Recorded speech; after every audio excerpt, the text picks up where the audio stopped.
What? Abductions, Ronnie. Alien Alien abductions? abductions Okay. of human beings, or even like, well, and let's not even, we can count the cattle in there, I guess, cattle mutilation stuff, but definitely, for sure. Let's talk for a second about human beings being abducted by aliens. Ronnie, do you believe in that at all? To be honest, no. I really don't. Why not? It's a hard one to explain. I still just feel like more, if anything, is coming here to Earth. Why would they take any of us? They can study us from afar without any need for them to even contact us already, right? So why would they? Why would they need to take anybody? What purpose would it serve to even send them back after they took them? Yes. So I like that last part you said, because that I think is very worthy. Now, Yeah. why would they take us? That's a little bit of an open-ended. I like that last part we said. Why True. would what would be the part I of you actually returning do them? regret Why saying would- that first part right away. 'Cause, I mean, hell, dude. It's an even open. us, It's not even, that it's wrong. It's just an open-ended. true, thing. but even Like, us as humans used to take, or still do, take people and use them for scientific gain. Like if you look at who the fuck was it, Benjamin Franklin. He had bodies in Yes. his entire house that were Yes. used for science and yada yada. You know, a Yeah. lot were done through grave robbing. Yeah. But, Now that's when they're dead. But yeah. uh, yeah, I guess aliens, if they did want to take us, there'd be no reason to return us. So So we'd probably just be killed and used for science for them, right? yeah. So I'm gonna give you too what I believe here at the end, but I do want to throw some. But you know what? Let's do it this way. I'm gonna give you what I believe in it now, and then we'll throw you the other stuff though. Ronnie says he doesn't believe. Here's a shocker. Ready, you guys? On this alien podcast, and I'm the believer. I don't believe it either. I don't believe it either at all. Not as far as him. But I would say that if we're being real, and I don't want to make anybody mad here, but the truth of the matter is, when you hear about these spacecraft being seen and they're filmed and there's data on them and things of how fast they're moving and whatnot, these are true anomalies. These are here in front of our face. Now, it doesn't mean that it's aliens, but there is a lot of data now, right, available, and we're going to talk about even more kind of data of materials and such later on the show. But there's a lot of things that are worth being looked at, and when I think of abductions, I generally think my blanket statement for not believing it is that what would be easier? Like, it's not like you can just discount witness testimony, and then the whole thing's gone, because that's all it's built on. It's only really built is. on people saying something. There is no film stuff. There is no data. Now, I know. All right, so now I don't believe in it, and that's why. Now I will give you some things. Have you heard about the strange pieces of metal found in bodies and stuff like that? Of people that said they've been abducted before, and they do X-rays. There is a lot of this stuff, and then they're like, "Why do you have this small little like cylindrical metal object that's by your brain, like it was placed in there without wounds?" And there's stuff that's. I've heard of those. Yeah. So what do you think about that stuff in general, like a general take on it? That kind of shit's actually really fascinating to me, but I don't think it has much to do with abduction. It's just a piece of metal, right? Is it a piece type of metal that they can't identify, or? So I believe that I've heard in some cases, yes, like the metal is very strange. We're going to talk about strange metals and UFO crash material later on this show, but I do think that there are cases where there are, but it's not a lot. This, by the way, you guys, I hope this is working, because this computer's flipping out. I definitely I was just saying, what just happened to your screen? Listen, it says it's still recording, so I think we're all good. But I do need to clear my computer. Back to the point of what I was saying, though. yeah, that I believe there are some times when Okay. when they cannot. But I will. So to grant you, and I'm gonna shoot it back to you here. Most of them are definitely just a piece of metal, and the only strangeness about it, like 90% of them, and the only strangeness about it is, wow, it's so small and it's weird how you have it like placed like behind your ear or like under your big toe or something. You know what I mean? Okay. So here's a fascinating thing. When you get like a foreign body stuck inside of you, say a tiny cylindrical piece of metal, Yeah. if it goes into your bloodstream, not necessarily bloodstream, it can, but if it's small enough, it can travel in your Yeah, yeah. body, and Yeah. it will come They're all out once it's supposedly rejected. extremely small. So once your body actually decides to reject it, instead of just keeping it traveling, it can come out anywhere in your body. So if you were injured, say, in your arm, and a piece of metal got lodged in there, and it just so happened to have got caught just right, and it can fucking travel through you, it might have came out They're all your fucking ear. incredibly small, so that fits that, huh? It kind of does, Yeah, yeah.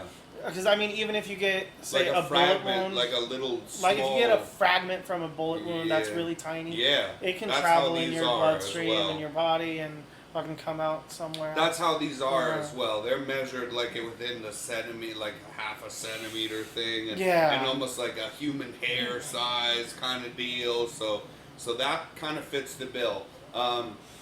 Okay, and then Especially if you're like an intravenous drug user and like you say a part of the needle snaps inside of you. yeah, That's an easy way to get it traveling, and would be somewhat cylindrical with a. So I do want to be clear here, really quick, for a guy that didn't do any shorts for this channel over the last week.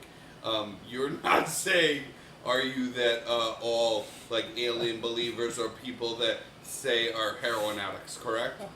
That is not what I was saying. All right, I just wanted to make sure and clarify that. But all right. But now I'm curious if you're a heroin addict. What is it called? All right, nice, Ronnie. Throw it in the comments. Dump it in. Okay, so there is another aspect to this, and that would be that you had people like Jacques Vallée, who's a famous UFOologist, right? And I'm a big fan of Jacques Vallée. I don't believe everything that he says, but I actually do believe that, first off, it's not debatable. The guy's incredibly smart. And the guy has brought to the forefront in the past, right, of course, a lot of very credible kind of things. He's someone who's studied this. Like, he is one of the most famous people, literally, and the most knowledgeable people on all history, all readings, any article ever, ancient tech, everything, UFO, alien related. Jacques Vallée knows about it. Now, he convinced, oh man, look this up for me, Ronnie, because we're doing this live goddamn podcast. Yeah, And what am I looking up? He convinced a man that who was a Harvard professor, and his name is escaping me, a very famous guy, that to look into abductions, because he's like a psychiatrist, and the psychiatrist, I believe from Harvard as well, like that was very renowned in the scientific community and everything, and in psychiatry. He was convinced after talking to a so-called abduction, patients, that they were telling the truth. Is this Say it's an easy name too. It's escaping me. This is good. Edward Kansian? No, absolutely not. No. Oh wait, Dr. Mack. Yeah, John Mack. John Yeah. Mack, there it is. Thank you, Ronnie, because Yeah. I was looking too and couldn't. John Mack, okay, Dr. John Mack is literally, and you can stay on your phone looking up to say something about this, an incredibly respected person that had a stellar career where he never stepped out of bounds into strangeness, and that is Yeah. not how he made his name. John Mack was incredibly convinced after this is the most interesting thing as a non-believer that aliens, if they have been here, have abducted human beings, and that's me, right? That I don't really believe that. This is the most interesting thing that I have heard about this, because this guy basically threw his career away for no good reason, essentially, by saying that. And then he was hit by a car. Here's another thing. Hit by a died car. 2004. Yeah. Now check this out. Walking out in the street and didn't look, and he got hit by a car. You know who else got hit by a car on that day? In England. Didn't he die in England as well? I believe. You know who else got hit by a car? Yeah, he did. On the same day in England Huh. as him? Another John Mack. So there's a conspiracy about in the same town. So there's In London? Yeah. So there's a conspiracy about really 2 John Macks just walked down the street not looking. Nobody was arrested. He's not a drunk driver, and 2 of them died. Out of maybe 3 people that day died of a car, and 2 of them were John Macks.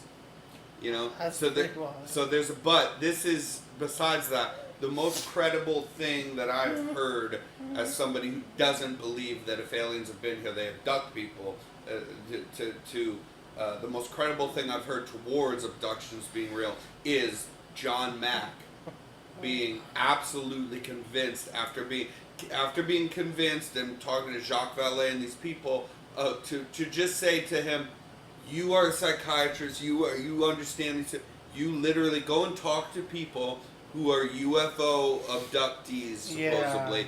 And he did that, and when he came away from it and doing all sorts of different techniques with this. I believe there was like sleep study stuff done. There were definitely hypnosis stuff done a lot with these people. And, you know, he's an expert in this. And he has had a stellar career in only this, had no interest in aliens before this. No interest.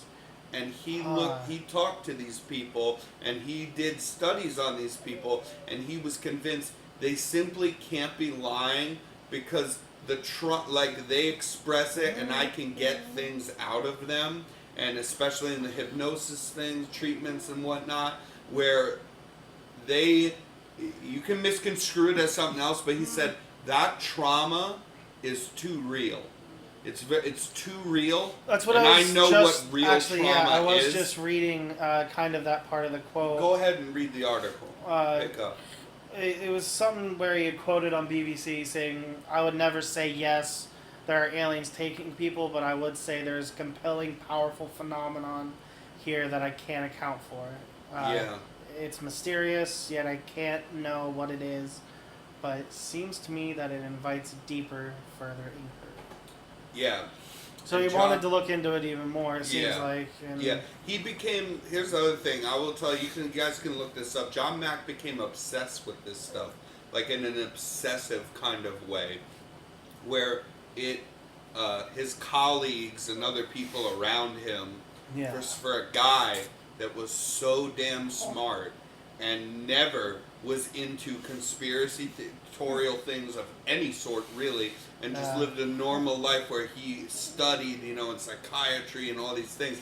He like to be convinced into being like, I'll talk to some of these people, and then be fascinated, write a book about it, go on interviews and podcast, go on all these interviews around the world and talk about this stuff, and on live television and whatnot, and to have everyone around him go, he got so obsessive over this stuff. It took over his life, and he was not that kind of person as an older man, even when he died, you know?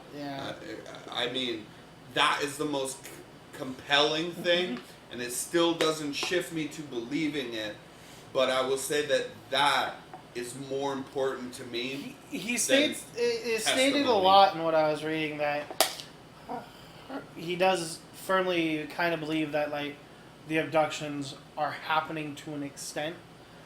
Yeah. Whereas through a traumatic experience, the person's own brain could be making up scenarios that they then start believing themselves. Yeah.